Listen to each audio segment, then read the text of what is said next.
Atenção ao top de 5 segundos.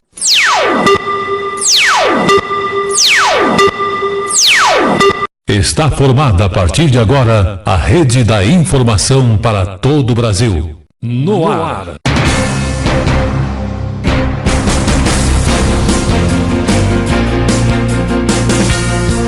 Tele Brasil Notícias.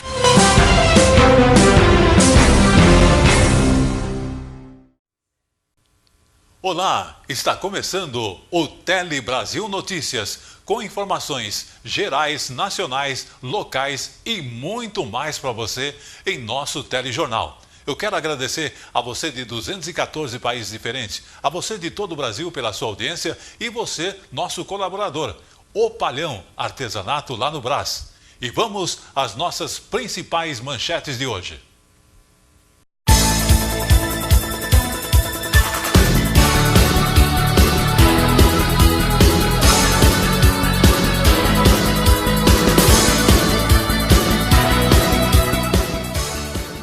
Reforma da Previdência aprovada em segundo turno no Senado.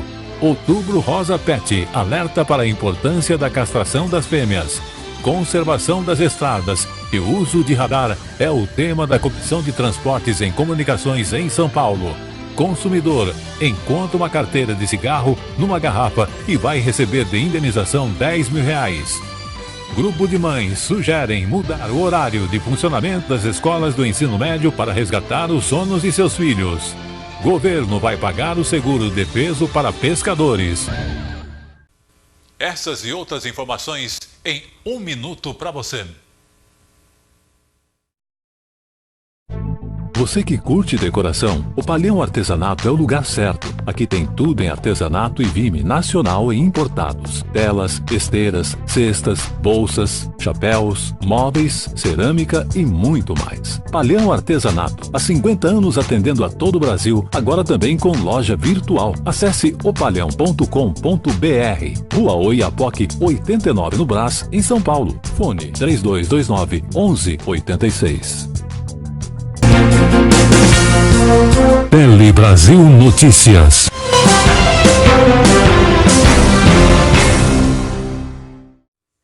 E começamos então com o resumo da semana, os fatos e acontecimentos que fizeram parte da vida do nosso dia a dia. Aconteceu aqui em São Paulo, no último domingo, o Salão do Imóvel, com mais de 3 mil imóveis diferentes sendo oferecidos para você. Para bolsos grandes, pequenos e médios e também de bom gosto. O prédio ainda está na planta, mas já dá para ter uma ideia de como serão as unidades à venda. Imóveis pequenos, com área entre 26 e 31 metros quadrados. Na área comum, ambientes de lazer e uma lavanderia. É um apartamento bem compacto, tá? Um apartamento mais pequeno, mas bem montado, bem distribuído. E todos os nossos prédios, todos os nossos condomínios, no 18º andar, que lá em cima no rooftop, nós temos área de lazer. Esta é uma das oportunidades apresentadas pelo Salão do Imóvel. Cerca de 40 expositores participam aqui do salão. Ao todo são mais de 3 mil imóveis à venda. E todos podem ser adquiridos com financiamento da Caixa. Para saber qual é a melhor modalidade, o comprador pode fazer a simulação pelo site do banco. Você tem construtoras aqui dispostas com bons empreendimentos, apartamentos, imóveis, realmente que sejam a tua necessidade, além de imóveis da própria Caixa, né? Que são os imóveis que acabaram ficando no estoque da Caixa, a gente também está ofertando aqui na Feira de Imóveis. Este casal mora em um apartamento de 2 dormitórios com a filha de 10 anos, mas a família vai crescer e eles estão atrás de um lugar maior. Como a gente já tem um imóvel, de repente a gente vende o nosso e pega outro. Ou aluga o nosso e faz um financiamento novo, né? Segundo a Associação Brasileira de Incorporadoras Imobiliárias, mais de 48 mil unidades residenciais foram lançadas de janeiro até julho. Volume 7,3% superior ao registrado no mesmo período do ano passado. Já as vendas encolheram um pouco. Foram cerca de 63.500 unidades no semestre, quase 1% a menos do que no mesmo período de 2018. O momento é fantástico. O nível de taxa de juros que se tem hoje para o financiamento imobiliário é o nível de taxa de juros mais baixo dos últimos 10 anos. Hoje nós temos condições ótimas para quem vai comprar um imóvel. Tele Brasil Notícias. Você vacinou seu filho? Não esqueça que tivemos aí no último dia 19 de outubro o dia D da vacinação nacional contra o sarampo.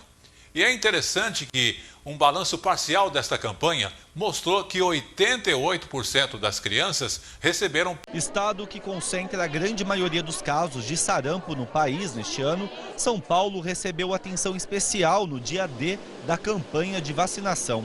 O ministro da Saúde, Luiz Henrique Mandetta, foi à capital paulista e ajudou a vacinar a Lorena, que tem 1 ano e 7 meses. Muito importante, né? As mães trazer os filhos, os netos, como eu trouxe a minha neta, né? Minha filha, para prevenir. A primeira etapa da campanha de vacinação é direcionada a crianças com idades entre 6 meses e 5 anos incompletos, faixa etária mais vulnerável à doença. Nos últimos 90 dias, foram confirmados mais de 6 mil casos, a maioria crianças. A criança não consegue ir a um posto de saúde, solicitar a sua vacina, então se não tiver pai, mãe, avó, madrinha, vizinho, se não for uma luta da sociedade, não existe estratégia melhor ou pior. É uma questão de consciência e de cidadania. A situação mais grave é aqui em São Paulo, com cerca de 97% do total de casos confirmados no país. Das 13 mortes, 12 ocorreram no estado. O surto em São Paulo está relacionado com um grande fluxo de turistas e imigrantes, entre outras causas. A ocorrência de casos em São Paulo está relacionada à baixa cobertura vacinal, ou a cobertura menor do que 95%, de forma heterogênea. Então, para nós evitarmos a reintrodução do sarampo, nós temos que ter uma cobertura elevada, mas homogênea em todas as regiões do município e do estado. A vacina é quem vem na frente mostrando que a atenção primária, de alguma maneira, precisa ser recuperada. E é hoje o maior esforço nosso, é reorganizar o nosso sistema de saúde partindo da atenção primária, partindo da atenção básica. O pai do João Gabriel sabe bem. Dói um pouquinho agora, mas que não doa lá na frente, que ele seja vacinado, seja protegido, isso é muito importante pra gente.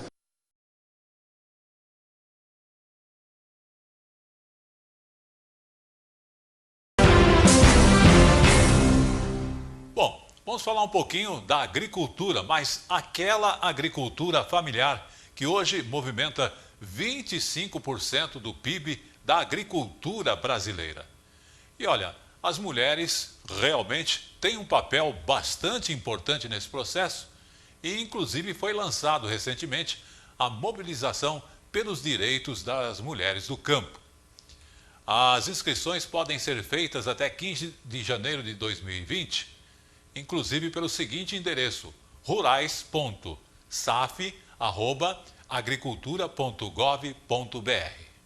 O aroma inconfundível do bolo de milho e dos biscoitos que acabaram de sair do forno, a massa bem sovada, é indício de nova fornada de biscoitos de queijo. São produzidos aqui 16 produtos com certificação, entre eles pães especiais. A padaria é um sonho antigo das mulheres do assentamento de Contagem, que se tornou real em 2016. O negócio, que começou há 3 anos, é um verdadeiro sucesso. São 12 mulheres que produzem por semana quase 500 quilos de produtos. E o faturamento mensal de cada uma delas é de R$ 1.200, 3 vezes mais que a expectativa inicial. Para a gente é uma grande realização, um empoderamento que era praticamente impossível.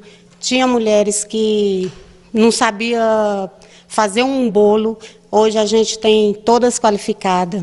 Mas o empreendimento trouxe muito mais para essas mulheres. Exemplo disso é Rosária, que perdeu o marido há 2 anos, ficou sozinha com 6 filhos e caiu em depressão. Foi o projeto que lhe devolveu o gosto pela vida. O dia que eu estou de folga, eu fico doida para voltar para lá.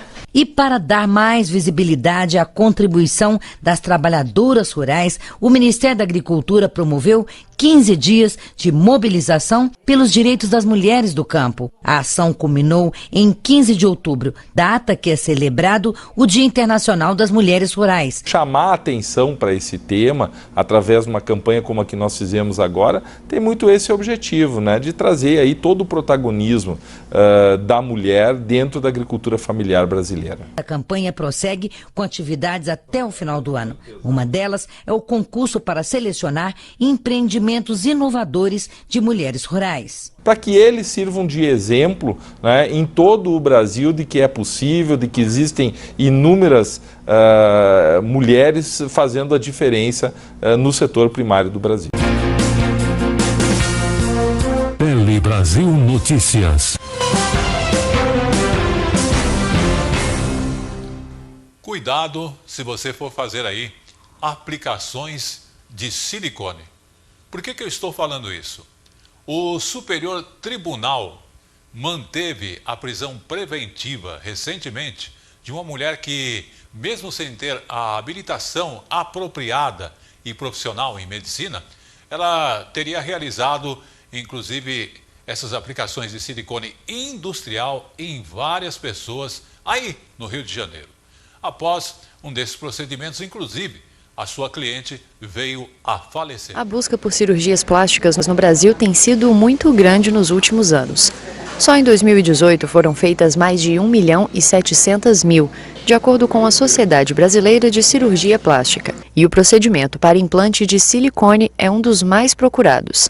Mas um problema que tem sido crescente é o uso do silicone industrial, um material impróprio para aplicação no corpo, como explica esse médico. O silicone industrial é um silicone feito para uso em geral, em construção civil, em qualquer tipo de uso que você pode usar, cola. Então é um produto químico que tem diversas impurezas e que não são usados para fins medicinais. Para fim medicinal existe uma empresa, duas empresas no mundo, que tem uma mesma dona, e que fabricam silicone de pureza muito grande.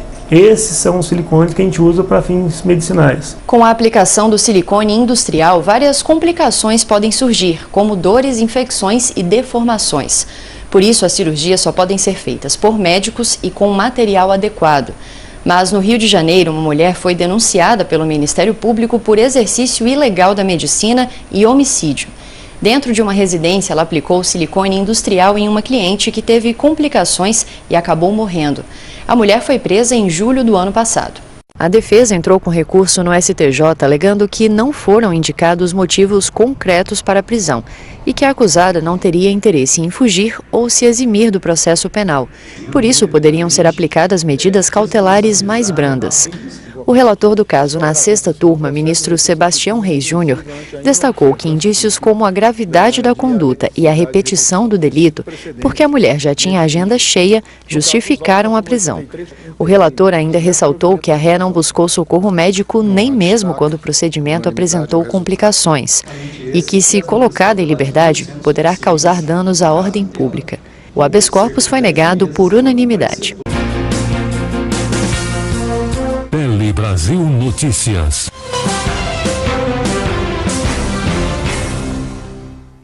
Bom, vamos falar agora de mobilidade urbana, uma coisa complicada, né? Além da mobilidade, nós temos aí a questão do próprio trânsito em si. E recentemente foi realizada uma audiência pública justamente para discutir a mobilidade urbana e também as novas realidades sobre o trânsito aqui no estado de São Paulo e aqui em São Paulo também. Inclusive, os motoristas reivindicam melhorias nesse sentido, nas condições de segurança para eles que trabalham com a questão do aplicativo, que hoje é o que domina o transporte aqui e também em outros países e até em outros estados. Nos últimos 5 anos, os motoristas e entregadores por aplicativos viraram parte da vida de milhões de pessoas que utilizam seus serviços. Representantes das duas categorias lotaram a audiência pública na Alesp. Eles vieram pedir a melhoria das políticas públicas para o setor e a regulamentação dessas novas profissões, garantindo direitos trabalhistas básicos. Nós buscamos na casa que seja feito um conjunto de normas que visem a segurança da modalidade como um todo, englobando a segurança do motorista e do passageiro, e não apenas um ou outro, né? Também buscamos na casa a questão de algumas outras questões legais no que tangem à operação dos aplicativos no âmbito intermunicipal, né, que de certa forma acaba atrapalhando um pouco a relação em virtude das regulamentações serem municipalizadas.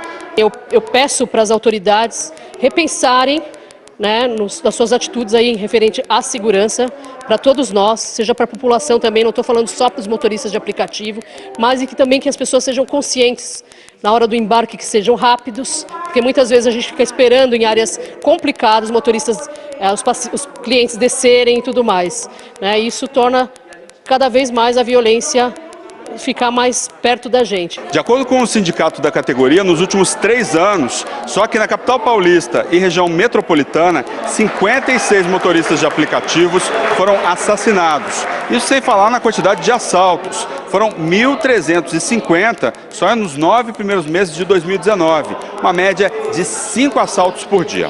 Uma situação que uniu deputados e vereadores de São Paulo no mesmo debate.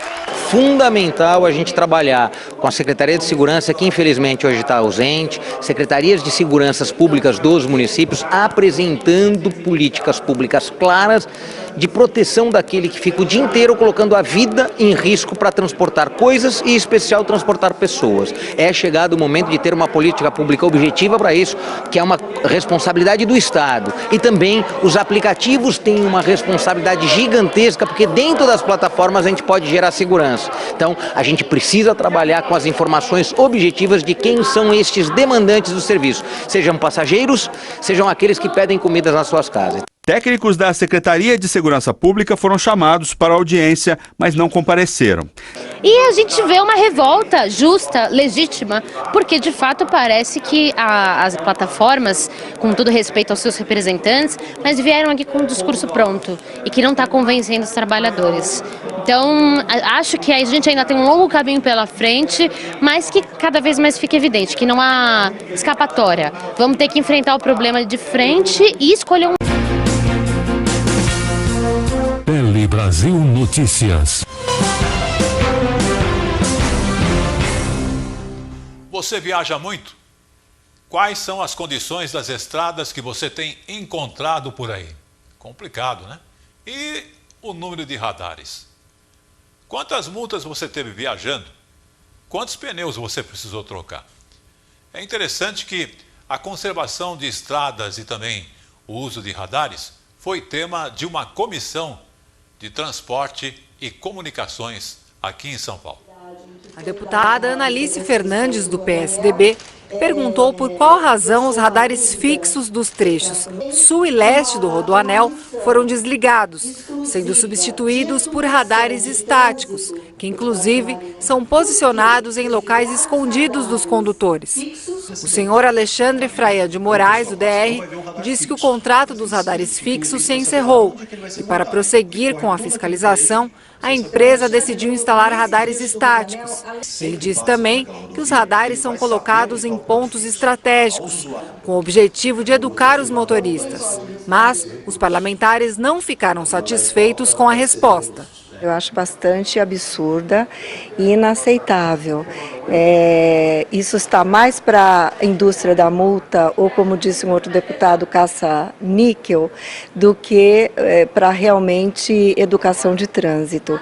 Todo radar ele é bem sinalizado. Eu vou ter sempre uma sinalização de regulamentação, que é a placa de velocidade. Após a placa de velocidade, após a informação ao usuário, eu posso fiscalizar. Os radares escondidos é uma maneira de eu educar a pessoa para ela não saber onde é que ela vai ser multada.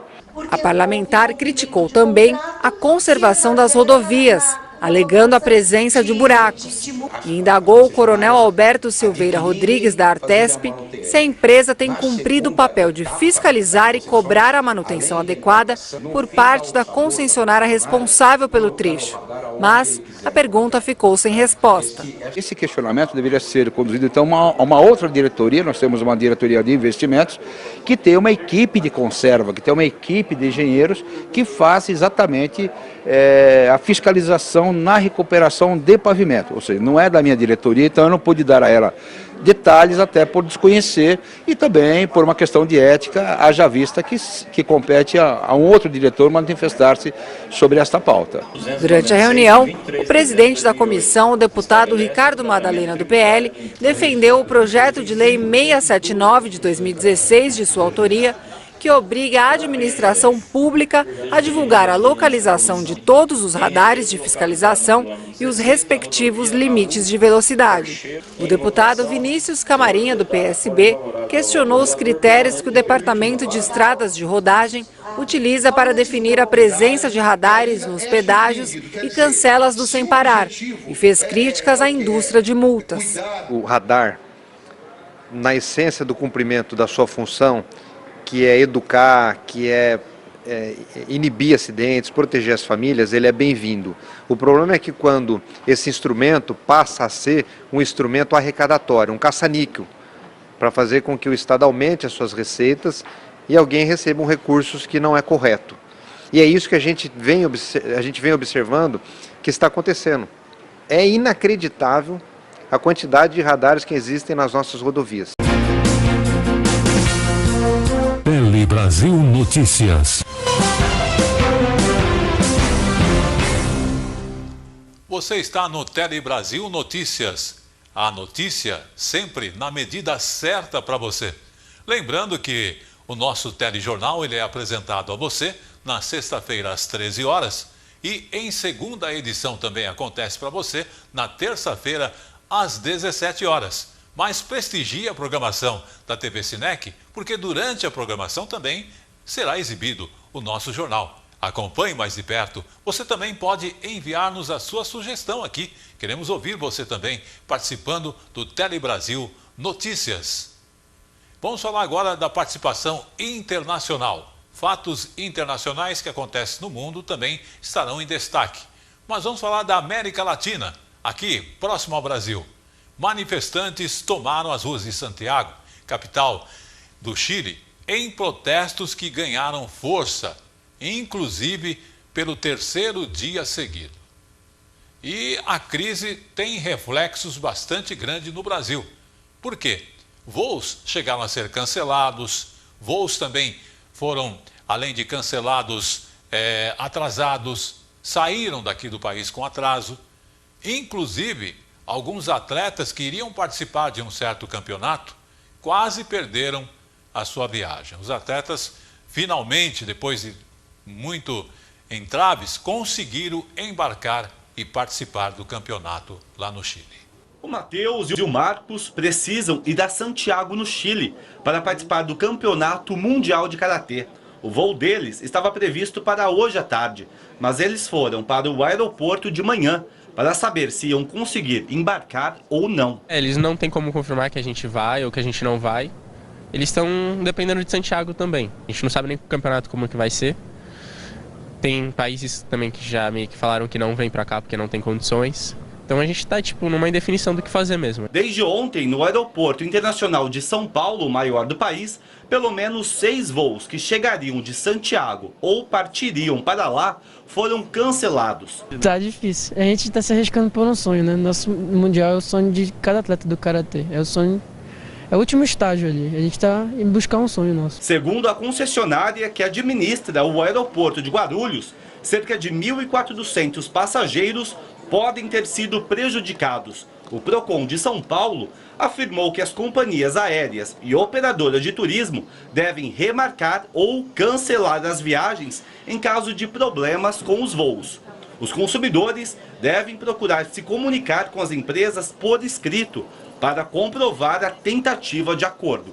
Os protestos em Santiago tiveram início depois que o governo anunciou um aumento na tarifa do metrô de 30 pesos, o equivalente a 20 centavos de real. Mas mesmo depois da suspensão do aumento, as manifestações continuaram. A onda de protestos começou há cerca de 2 semanas, mas foi intensificada na última sexta-feira, com confrontos violentos. Manifestantes colocaram fogo em prédios, ônibus, vagões de trens. O transporte público chegou a ser suspenso. O governo chileno decretou estado de emergência e o exército foi enviado às ruas, com 9.500 integrantes. Nas noites de sábado e domingo, foi decretado o toque de recolher, uma medida que não era adotada no país há mais de 30 anos. Até agora, pelo menos 11 pessoas morreram e mais de 1.400 foram detidas. Tele Brasil Notícias.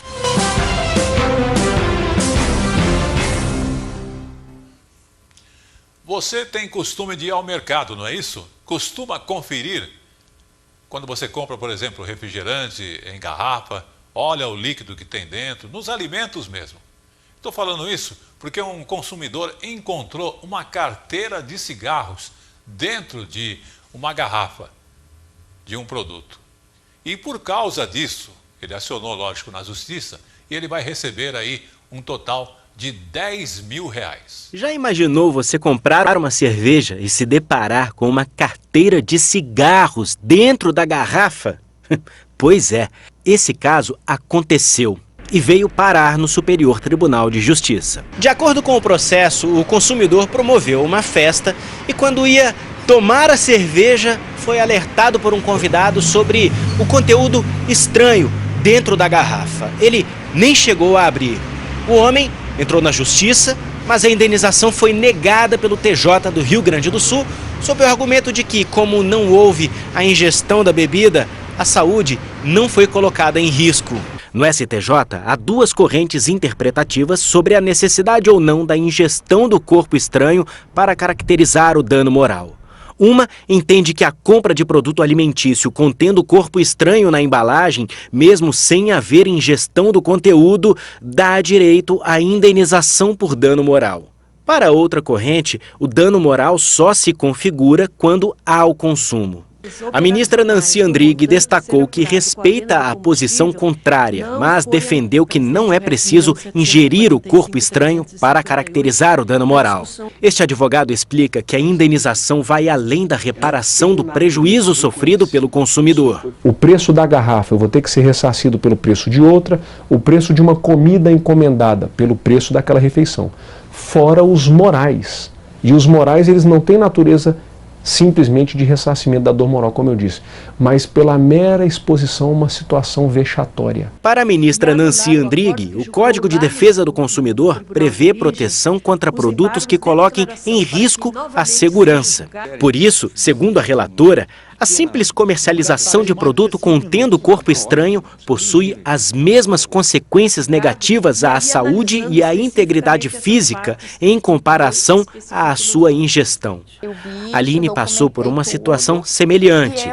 Ela pediu uma comida chinesa por telefone e quando foi comer, encontrou um caramujo na salada. Ela conta que entrou na justiça pedindo indenização e acabou fazendo um acordo com o restaurante. Então, uma sensação de nojo, impotência, de descaso, porque você está comprando uma comida achando que tem uma qualidade garantida, ainda mais porque não é qualquer restaurante. Então, eu procurei a justiça, ajuizei uma ação em causa própria no juizado especial.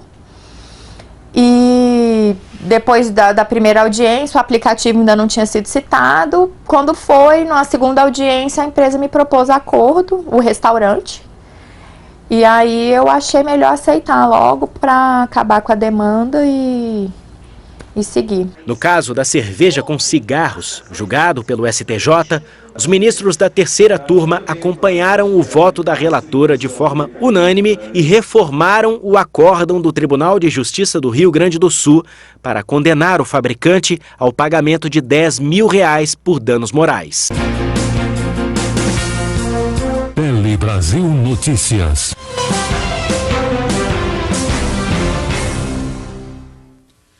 Você já sacou o seu fundo de garantia, o FGTS? Presta atenção porque a Caixa decidiu antecipar o saque imediato do FGTS. Então, todos os trabalhadores que têm direito a sacar até R$ 500 por conta ativa ou inativa do FGTS poderão resgatar este valor ainda este ano, 2019. O anúncio foi feito pelo presidente da Caixa. Com a antecipação do pagamento, os nascidos entre julho e dezembro poderão acessar o benefício entre novembro e dezembro. O calendário anterior distribuía os pagamentos até março do ano que vem. Outra novidade é que a Caixa não vai mais cobrar TED quando o trabalhador optar por transferir o valor do saque para outras instituições financeiras. A data limite para pagamento continua sendo 31 de março de 2020. Caso o saque não seja feito até esta data, o valor retorna para a conta do FGTS do trabalhador. Em 35 dias, a Caixa já pagou quase 16 bilhões de reais para 38 milhões de pessoas, cerca de 40% dos trabalhadores que têm direito ao benefício. Nós ficamos extremamente felizes de ter, até o dia 18 de dezembro deste ano, os 96 milhões de brasileiros com a possibilidade de receber o seu pagamento. Tele Brasil Notícias.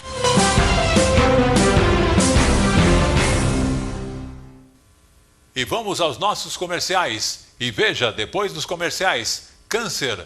Um mal que afeta as pessoas devido ao intenso calor em todo o Brasil.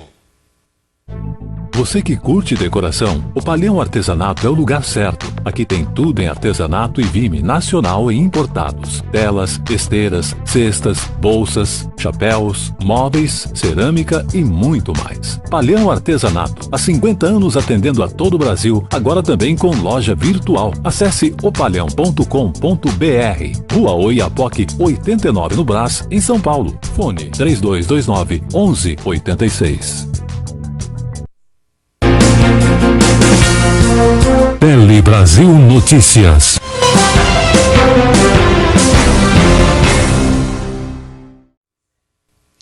Eu quero agradecer a sua audiência, você que está em Salvador, na Bahia, exatamente. Mas vamos falar um pouquinho de Salvador. A centenária Avenida 7 de Setembro, em Salvador, está passando por um processo de recuperação. E o mais curioso de tudo é que homens ali encontraram, fazendo um trabalho lógico na área central da cidade, e eles tiveram a surpresa de encontrar um verdadeiro tesouro arqueológico. Vamos conhecê-lo. Um ritmo que não para. Nessa movimentação toda de carro, moto, gente, nem paramos para pensar na história que esse lugar guarda. As obras de requalificação da Avenida 7 de Setembro já estão 30% concluídas.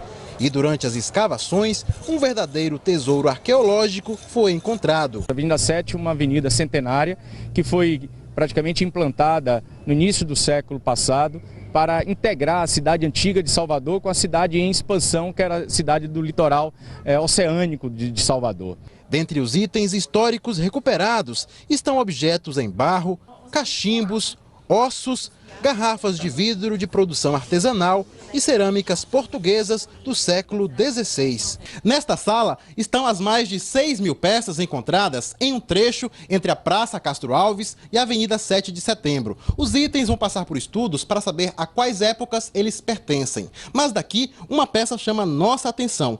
Essa cerâmica com características pré-coloniais e pintura tupi-guarani. Nem todos os achados poderão ser retirados do canteiro. Olha essa construção. Segundo os arqueólogos, podem ser os escombros da igreja de São Pedro, demolida há mais de 100 anos na época da construção da Avenida 7 de Setembro. Para nós foi uma surpresa encontrar essa igreja, porque apesar das fotos dos registros iconográficos, a gente tinha a ideia de que ela estava aqui, só que a gente não tinha encontrado. Também foram encontrados os trilhos do antigo bonde que passava pela avenida. As obras de requalificação devem seguir até meados do ano que vem. Até lá, quem sabe, mais peças contando a história de Salvador possam ser redescobertas.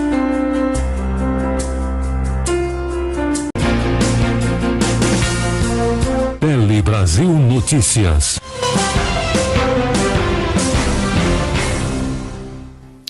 E o assunto agora é saúde.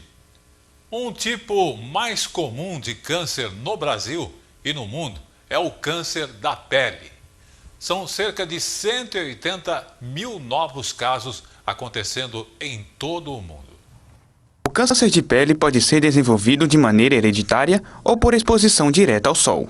O câncer de pele, como todos os cânceres, ele tem dois fatores principais, um fator genético e um fator ambiental. O fator genético, você pode nascer com ele, herdou da sua família, e o fator ambiental você vai adquirir principalmente com a exposição solar. Nem todo caso de câncer de pele é do tipo mais grave.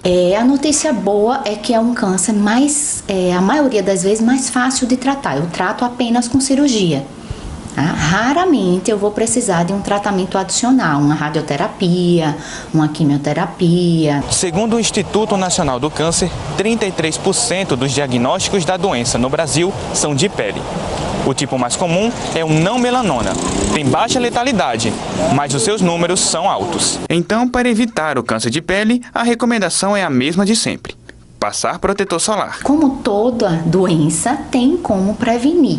E a maior prevenção é a gente evitar queimaduras solares, se expor ao sol de forma controlada, de forma segura, usando filtro solar. Se for uma exposição mais intensa, nos horários de pico maior, associar outros fatores físicos de barreira, como uma roupa, um chapéu, ficar embaixo da sombra, de um guarda-sol.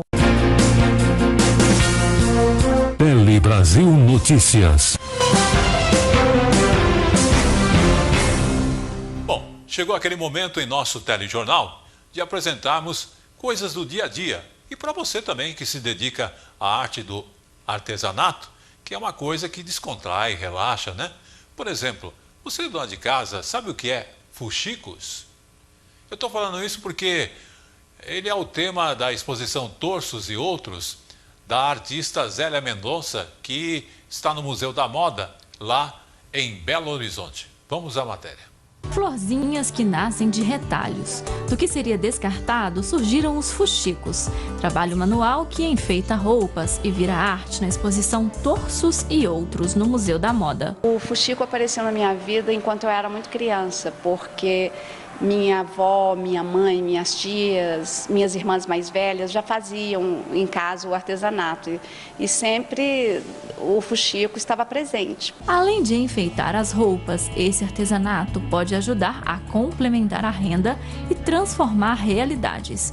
A Carmi dá oficinas para ensinar essa e outras técnicas. A gente está trabalhando, inclusive com cursos complementares até, com a intenção de que a gente forme uma pequena cooperativa, onde elas vão estar assim, podendo estar trazendo uma renda a mais para casa, Enquanto costuram, as mulheres conversam. Nos fuxicos vão vivências e histórias, uma verdadeira terapia que trabalha aspectos lúdicos e artesanais.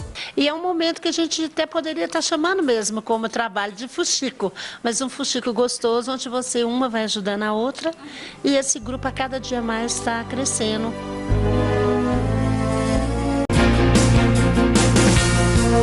Tele Brasil Notícias. E vamos agora ao resumo dos acidentes e incidentes que aconteceram no Brasil durante esta semana. 3 pessoas morreram e 3 ficaram feridas depois da queda de um avião de pequeno porte no bairro residencial de Belo Horizonte. A aeronave tinha acabado de decolar, inclusive do aeroporto Carlos Prates, que é um aeroporto dedicado à formação de pilotos. Esse foi o segundo acidente a acontecer naquela região nos últimos 6 meses. O bairro Caiçara amanheceu com várias ruas fechadas. O avião de pequeno porte tinha acabado de decolar do aeroporto Carlos Prates. Eram por volta das 8 da manhã, quando a aeronave caiu na rua Minerva. Atingiu a fiação e a entrada de uma academia de ginástica. O avião se chocou com 3 carros que também pegaram fogo. A aeronave também teria atingido um pedestre. São 6 vítimas ao total, até o presente momento, sendo 3 óbitos, um dentro de um veículo, um provavelmente um transeunte e um dentro do avião. Outras 3 vítimas, muito provavelmente ocupantes da aeronave, socorridas com vida para os hospitais pelo SAMU. As 3 vítimas que saíram com vida com percentual muito grande do corpo atingido por queimaduras. O Arley estava a trabalho num prédio bem em frente à tragédia. Foi uma coisa assim, foi milésimo de segundos, né? Porque a gente subindo, na hora que abriu o elevador, a gente só ouviu o barulho estranho passando do lado. Ela viu o avião passando. Eu corri para outra janela, eu já vi as fiações segurando o avião, senão tinha entrado naquela academia. Então eles estavam arrebentando as fiações, depois nós descemos, vi o piloto pegando fogo. Aí apaguei o fogo em volta dele. Aí os policiais me ajudaram a tirar o carro que eu estava do lado. Uma outra pessoa que estava com outro carro preto à direita saiu de dentro do carro, saiu correndo. E os 3 carros cediam na hora. De acordo com os bombeiros, o piloto ainda conseguiu acionar o paraquedas do avião, um modelo Cirrus Design fabricado em 2007, antes de cair. Em 6 meses, esse é o segundo acidente com um avião de pequeno porte aqui na mesma rua, no bairro Caiçara. Com muito medo, os moradores reclamam constantemente do intenso tráfego aéreo, que coloca em risco a segurança das casas e prédios. Por ser um bairro que tem tanta casa, tanta residência, né, eu acho que não deveria ser tão próximo assim, principalmente instruções de voo. Porque é um risco que se corre todos os dias, né? Porque as pessoas estão aprendendo. E aprendendo a gente erra também, né? Tele Brasil Notícias.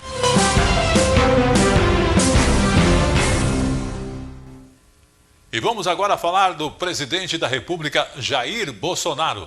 O presidente Jair Bolsonaro esteve no Japão, que foi a primeira parada de sua viagem para dar continuidade em 10 dias de viagens aos países da Ásia, Oriente Médio, e o objetivo principal dele é divulgar o Brasil no exterior e também conquistar novos investidores estrangeiros ou internacionais. Jair Bolsonaro saiu de Brasília no sábado à noite, acompanhado de 6 ministros. O roteiro, além do Japão, inclui China e Arábia Saudita. Em Tóquio, o presidente participa da cerimônia de ascensão ao trono do novo imperador japonês, Naruhito. Na agenda também estão previstos encontros com empresários japoneses e até a negociação de um acordo de livre comércio. Depois do Japão, o presidente segue para a China para uma visita oficial nos dias 24 e 25. Nela serão assinados acordos em diversas áreas, como comércio, transportes e agricultura. Ele também participa de encontros com empresários. No dia 26, Bolsonaro desembarca em Abu Dhabi, capital dos Emirados Árabes, para uma agenda que inclui a participação num seminário. No dia 28, a comitiva segue para o Catar, onde haverá assinatura de acordos e encontros com empresários. A última parada é na Arábia Saudita. Lá, Jair Bolsonaro se encontra com o rei e o príncipe herdeiro do país e assina uma série de acordos. Os países da região são grandes compradores do agronegócio brasileiro e também há muito boas perspectivas de exportação de material de defesa para a região. De acordo com o Ministério das Relações Exteriores, a Ásia é a região mais dinâmica da economia mundial. 40% das exportações brasileiras foram para os países desse continente. Hoje, o Brasil vende produtos básicos e compra manufaturados. A ideia é mudar esse fluxo. Isso envolve promoção comercial, mas também envolve isso que está acontecendo na economia, de modernizar a economia brasileira para permitir no futuro, e aí essas reformas todas que nós estamos tendo com esse novo governo são parte essencial para isso. Tele Brasil Notícias. Você tem filho adolescente? Ele está estudando no ensino médio? Complicado, né? Porque o ensino médio, geralmente em algumas escolas, é no período das 7 horas da manhã em diante. E eles, logicamente, têm que levantar mais cedo, 5 horas da manhã, por exemplo, e acordar cedo para ir à aula é uma tarefa bastante difícil para os adolescentes. Principalmente porque nessa fase da vida, eles necessitam de um tempo maior de sono. E olha, a situação não para por aí, porque em Brasília, um grupo de mães está sugerindo mudanças de horário do funcionamento do estudo do ensino médio para justamente respeitar o relógio biológico dos filhos. Na maioria das escolas de ensino médio, o horário de entrada dos alunos é entre 7 horas e 7h15 da manhã. Para chegar na aula a tempo, muitos jovens precisam acordar por volta das 5 horas, o que para um grupo de mães do Distrito Federal prejudica a qualidade de sono desses alunos. Os estudos indicam que o adolescente precisa de algo em torno de 9 horas. Então, se as escolas iniciassem 8h30 e eles adormecessem realmente às 10 horas da noite, eles poderiam acordar às 7, 7h30, que daria as 9 horas de sono. O grupo de mães, liderado por Virgínia, decidiu entrevistar mais de 600 famílias para levantar dados sobre o assunto. Mais de 90% das pessoas entrevistadas disseram que o início das aulas no ensino médio às 7 da manhã prejudica o sono dos jovens, deixando-os com sinais de cansaço e exaustão durante todo o dia. Mais de 70% das famílias disseram que o início das aulas às 8h30 da manhã seria a melhor solução. Esta escola de Brasília mudou recentemente o horário de entrada para as 8h15 e os alunos parecem ter ficado mais satisfeitos com isso. Eu chego 8h15 na escola e eu acho que é um bom tempo de sono, dá pra gente dormir, descansar e renovar as energias. Como o horário aqui mudou para 8h15, a gente tem agora uma liberdade de escolha, se você vai querer estudar antes da aula, para como é que você vai organizar o seu dia, eu acho que é melhor para a criança aproveitar melhor o dia e render mais. Mas apesar de já haver um exemplo de mudança bem sucedida de horário, a ideia do grupo de mães ainda encontra resistência na maioria das escolas. A princípio, existe a receptividade, mas existe também o pensamento da dificuldade de implementar a mudança. Os resultados da pesquisa do grupo de mães encontram respaldo em um estudo realizado pela Associação Brasileira do Sono. No ano passado, a instituição entrevistou mais de 1.000 adolescentes de vários estados brasileiros. Metade deles afirmou que acordar às 6 horas da manhã para ir à escola é difícil e desagradável. E quase 60% respondeu que não está satisfeito com a duração do sono ao longo da semana. A gente tem dados brasileiros de que esse adolescente sofre, que esse adolescente tem dificuldade para pegar no sono, que esse adolescente compensa no final de semana, ele tem queixas por conta disso. Então está lá na pesquisa todos esses dados. A associação pretende, inclusive, propor um projeto de lei para mudar o horário das aulas no ensino médio. A partir daí, uma votação para que a gente efetivamente avalie. Bom, ok, passou, foi vencedor, e aí o tempo necessário para as escolas se adaptarem, se adequarem, principalmente no terceiro ano do ensino médio, a esse novo horário. Tele Brasil Notícias.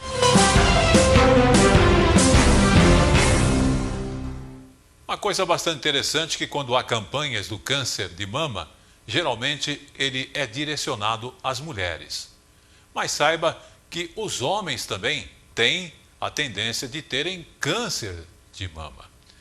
E é uma coisa rara, né? É difícil de você acreditar que haja essa possibilidade. Mas, assim como as mulheres, o diagnóstico precoce para homens também é importante, porque ele aumenta a chance desta cura. E a recomendação, inclusive, do Ministério da Saúde é se fazer, nos homens, o autoexame. No início do ano passado, o seu Paulo percebeu alterações no peito, um incômodo que o fez desconfiar de doença do coração. Mas o diagnóstico foi câncer de mama. Realmente foi uma surpresa, porque eu não esperava qualquer coisa nesse sentido. A luta contra o câncer não era novidade na família. O pai dele já teve um tumor. Paulo passou pela cirurgia da mastectomia total, com a perda da mama esquerda. Fez químio e radioterapia e está livre de tumor. A aparência voltou ao normal, eu voltei a fazer as minhas atividades de estudos, as minhas atividades de esporte e tudo normalizou. O câncer de mama é o tipo mais comum da doença em mulheres no mundo todo. O que pouca gente sabe é que ele também pode acometer os homens, apesar de os casos serem raros. Representam apenas 1% do total da doença. A estimativa do INCA é que, em média, 200 novos casos surjam entre homens a cada ano, enquanto que em mulheres são estimados quase 60 mil. Não existe um rastreamento, né, que é esse exame que se faz antes do paciente apresentar sintomas da doença, como existe para a mulher, né, que é a mamografia, né, e às vezes o ultrassom. Um nódulo menor é mais palpável, né? O problema é que os homens não atentam para a possibilidade de ser uma doença mais grave. Ainda não é possível apontar uma causa para o câncer de mama nos homens. Entre os fatores de risco mais importantes estão a idade avançada e a ocorrência de histórias na família. Por ser uma doença rara, é preciso que os homens estejam atentos a todos os sinais que podem ser sintomas. O câncer de mama em homens pode ser percebido em um caroço na mama, por meio de alterações no mamilo, secreção ou ainda gânglios que podem aparecer inchados nas axilas. O autoexame é importante no sentido de aumentar o conhecimento, né, da mulher, ou no caso do homem, do seu próprio corpo, e identificar alterações precocemente. Tele Brasil Notícias.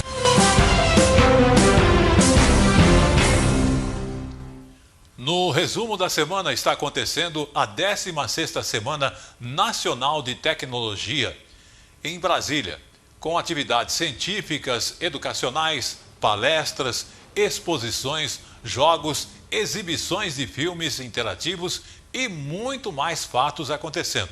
Mas vamos à matéria que tem coisas muito importantes sendo mostradas.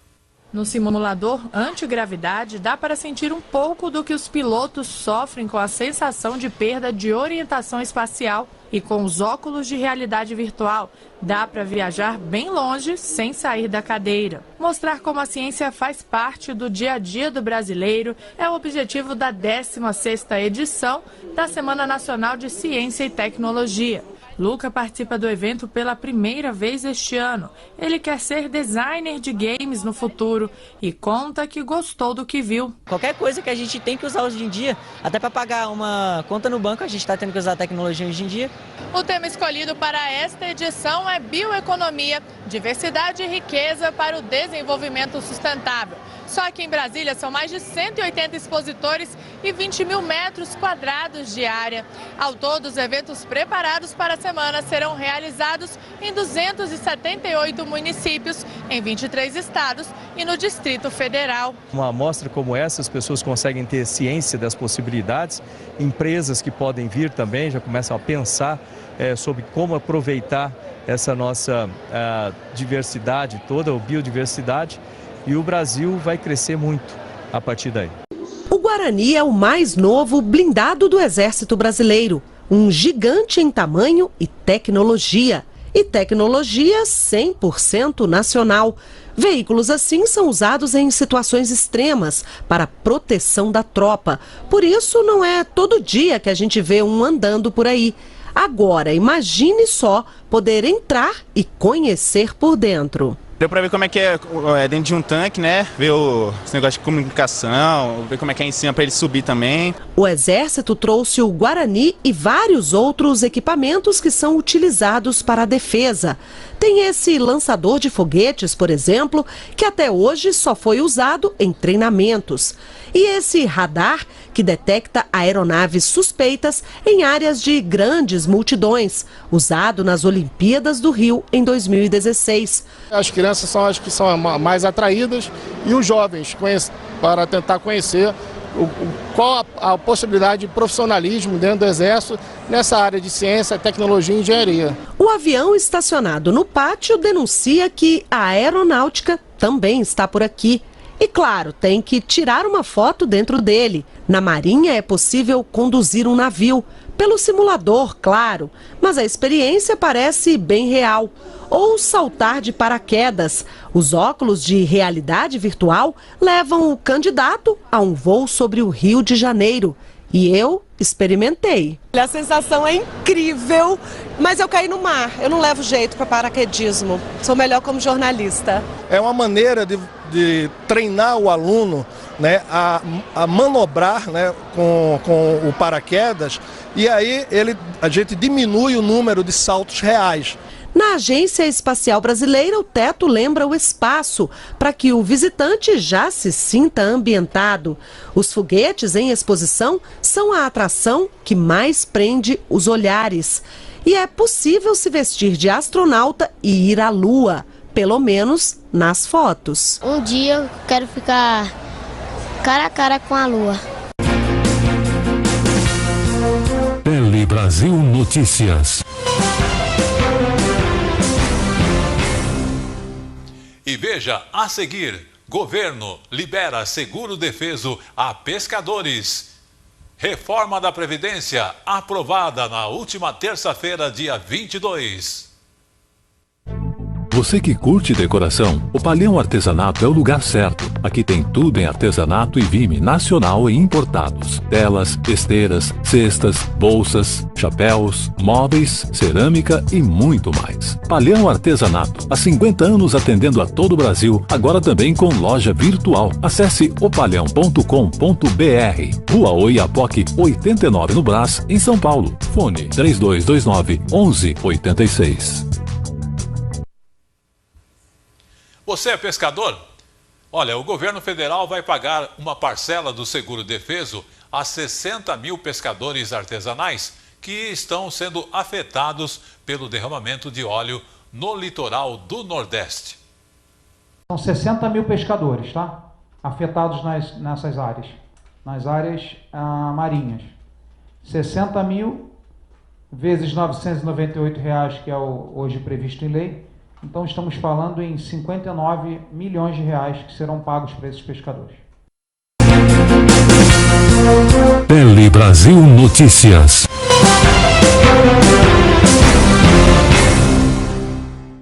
Reforma da Previdência é o assunto que iremos tratar na sequência. Por quê?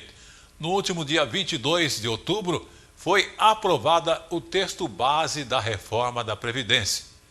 Presente ali com as suas votações, favoráveis foram 60 e contrários 19 votaram contra a proposta dessa reforma. Mas vamos à matéria para ver mais detalhes desse acontecimento. Olha, foram 60 votos favoráveis e 19 contrários à aprovação do texto base da nova Previdência. Agora, ficou pendente a votação de 2 destaques. Por isso, os senadores vão se reunir em plenário agora pela manhã. Um desses destaques aí trata da criação de regras diferenciadas para trabalhadores expostos a agentes nocivos, no caso é o que a gente chama de periculosidade. E outro destaque trata exatamente da definição da idade mínima de aposentadoria para esses trabalhadores. Agora, uma vez definida a questão em torno desses destaques, o texto da nova Previdência seguirá para promulgação em uma sessão conjunta do Congresso Nacional. E ontem o presidente Jair Bolsonaro comemorou esse resultado. Ele disse nas redes sociais que a vitória abre caminho para o país decolar. E o ministro da Economia, Paulo Guedes, também comemorou. Ele ontem esteve presente durante a votação no Senado. Vamos conferir mais detalhes na reportagem de Mariana Jungmann. O ministro Paulo Guedes acompanhou de perto a abertura do painel do Senado com o resultado da votação sobre o texto base e ouviu do presidente da Casa, Davi Alcolumbre, agradecimentos a ele e à equipe econômica pelo empenho na relação com o Congresso Nacional. Uma busca permanente do entendimento, da conciliação. A conciliação que os brasileiros esperam desta Casa, do governo federal que Vossa Excelência representa hoje aqui no Senado Federal como ministro do Estado. A reforma foi aprovada com 60 votos favoráveis e 19 contrários, número bem superior aos 49 votos que eram necessários. Vai ajudar muito para que as portas do investimento voltem para o país. A idade mínima para a aposentadoria de trabalhadores da iniciativa privada e servidores públicos ficou em 65 anos para os homens e 62 anos para as mulheres, com regras diferenciadas para os professores, que se aposentarão aos 60 anos e 57 anos, respectivamente, e para os policiais, que passam a ter direito à aposentadoria aos 55 anos. O tempo mínimo de contribuição passa a ser de 15 anos para elas e 20 para eles. Muda também a forma de cálculo da aposentadoria. O valor será baseado na média de todo o histórico de contribuições do trabalhador. Para quem já está no mercado de trabalho, a nova Previdência prevê regras de transição. O cálculo vai considerar o tempo de contribuição e também a idade do trabalhador. Nesse caso, é hora de fazer as contas e avaliar qual a melhor opção para se aposentar. Brasil Notícias. Você sabe que estamos no Outubro Rosa, mês que há o alerta do câncer de mama, que afeta também, se você não sabe, animais. E uma campanha, inclusive a nível nacional, chama atenção para mim, para você, que somos donos de cães e gatos, para a prevenção para os nossos animais. O câncer de mama é o mais comum entre as cadelas. Segundo o Conselho Federal de Medicina Veterinária, corresponde a 52% dos casos. Entre as gatas, é o terceiro de maior incidência. Porém, nelas, 80% dos tumores são malignos. Uma das principais mensagens do Outubro Rosa Pet, como é conhecida a campanha, é sobre a importância da castração. O procedimento é considerado pelos veterinários a melhor forma de prevenir o câncer de mama nos animais. Cães médio a grande porte, a gente está indicando sempre a castração após o primeiro cio, e cães de pequeno porte a gente indica realmente antes do primeiro cio, tentando evitar aí o máximo de contato com essas descargas de estrógenos, que são liberadas. Em geral, animais mais velhos, com cerca de 10 anos de idade e que foram castrados após numerosos cios, têm mais tendência a desenvolver a doença. O uso de anticoncepcionais para evitar a castração não é indicado. As neoplasias, os tumores em geral são características de animais idosos, Então, animais que não são castrados por essa influência hormonal de tanto tempo, sim, tem uma maior chance de desenvolver essas neoplasias mamárias. Os veterinários recomendam que o dono, de tempos em tempos, posicione o animal de barriga para cima e apalpe as mamas para verificar a presença de nódulos ou lesões. Se forem encontrados, o melhor a fazer é buscar a ajuda de um profissional. O tratamento é semelhante ao dos humanos, como a extração das mamas e quimioterapia. Foi o que aconteceu com a poodle Melissa, de 7 anos. Ela passou por cirurgia para retirar os nódulos que ainda estavam pequenos. Eu senti uns carocinhos bem pequenininhos, parecendo grãozinhos de arroz. Daí eu trouxe para cá, a gente fez os exames e viu que ela estava com os nódulos mesmo. Ficar atento, eu falo que orem, que cuidem, que façam o autoexame em casa mesmo, que é possível a gente detectar em casa e trazer para uma avaliação veterinária, para ter uma confirmação de realmente o que é. Tele Brasil Notícias. Se você é um empresário que está envolvido em processos coletivos, a forma de se divulgar as informações sobre o resultado final ou as sentenças desses processos foi modificada pelo Superior Tribunal de Justiça, que inclusive ratificou o entendimento sobre as regras do atual Código de Processo Civil, com respeito à divulgação pela internet das sentenças oriundas de ações coletivas e também o meio mais adequado para se atingir um grande número de pessoas. Então está sendo agora dispensada, nesses casos, a tradicional publicação em jornais como era feito anteriormente. Uma associação ajuizou ação coletiva de consumo contra a Rodobens Consórcio Limitada para que a empresa devolvesse os valores a consorciados que desistiram do negócio.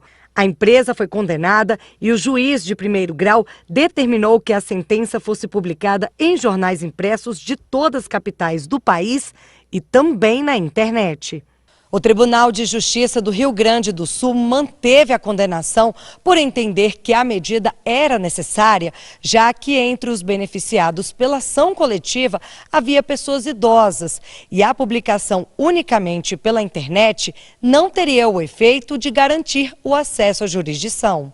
A empresa de consórcio recorreu ao STJ para que a divulgação da sentença fosse feita apenas pela internet e o pedido foi aceito. Para a relatora do recurso especial, ministra Nancy Andrighi, a conclusão do Tribunal Estadual não está de acordo com a jurisprudência do STJ desde a vigência do novo CPC em 2015.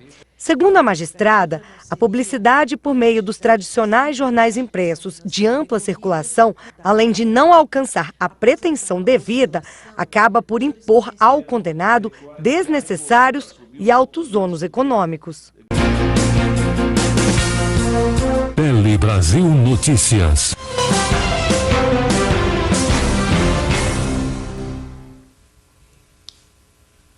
Já já nós voltamos com o Dia Nacional do Aviador aqui no Brasil. Você que curte decoração, o Palhão Artesanato é o lugar certo. Aqui tem tudo em artesanato e vime nacional e importados. Telas, esteiras, cestas, bolsas, chapéus, móveis, cerâmica e muito mais. Palhão Artesanato, há 50 anos atendendo a todo o Brasil, agora também com loja virtual. Acesse opalhão.com.br. Rua Oiapoque, 89 no Brás, em São Paulo. Fone 3229-1186. Estamos de volta, agora vamos falar um pouquinho do dia 23 de outubro, onde foi comemorado em diversos locais aí o Dia do Aviador. Lembrando um pouquinho, até eu vou ler aqui essa questão, porque no dia 23 de outubro de 1906, o brasileiro Alberto Santos Dumont tornou-se o primeiro homem a voar, exatamente. E por conta disso foi aprovada uma lei específica, que é a Lei 2018, que inclusive depois de 30 anos foi decretada como Dia do Aviador aqui em nosso país, no Brasil. Na Assembleia Legislativa de São Paulo, o dia foi comemorado com inclusive entrega de colar de honra ao mérito aos ali presentes. Em comemoração à data histórica, foi exposto aqui no Parlamento Paulista um caça F-5FA da Força Aérea Brasileira. A iniciativa da homenagem foi dos deputados Carlão Pinhatari, do PSDB, e Castelo Branco, do PSL. Primeiro, cumprimentar o capitão Castelo Branco, né, o deputado aqui com a gente, que foi um grande piloto de helicóptero da Força Aérea Brasileira, um piloto de selva, um piloto que defendeu as fronteiras do nosso país. E também comemorar o Dia do Aviador e o Dia da Força Aérea Brasileira, que é do grande Santos Dumont. É um dos países que tem a maior frota aeronáutica do mundo, o maior número de pilotos, o maior tráfego aéreo do mundo depois dos Estados Unidos. E a nossa Força Aérea merece e precisa ser homenageada. A homenagem que aconteceu aqui no Parlamento Paulista é alusiva ao primeiro voo de Santos Dumont, que aconteceu no dia 23 de outubro de 1906. Um mês mágico para a aeronáutica. Nós comemoramos não só o voo de Santos Dumont em 1906 lá em Paris, como comemoramos também o primeiro voo do primeiro avião produzido em série no Brasil. Receberam a honraria legislativa o secretário nacional de Tecnologias Aplicadas do Ministério da Ciência, Tecnologia, Inovações e Comunicação, o brigadeiro engenheiro Maurício Pazini Brandão.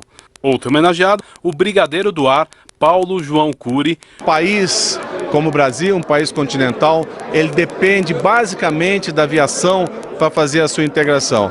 E avião tem diretamente quem leva o avião, que são os aviadores. Então foi quem desbravou, são os bandeirantes do ar, foi quem estendeu as nossas fronteiras para o além do Mato Grosso e descobriu terras e é uma história muito linda. Também recebeu honraria o deputado federal General Roberto Pertinelli. Nós temos aí um foco muito grande, não só nas Forças Armadas, mas na própria aviação geral, na aviação comercial, e nada melhor do que representar todos esses aviadores homenageando a nossa Força Aérea. Hoje não é só o Dia da Aeronáutica, é o dia de todos os aviadores, de todos os pilotos, de todas as tribos. Então, evidentemente, aqui representados pela Aeronáutica, pela Força Aérea, mas estamos recebendo pilotos da Polícia Militar, da Polícia Civil, do Exército, da Marinha, da Polícia Federal, pilotos civis, enfim, é uma festa da aviação. Tele Brasil Notícias.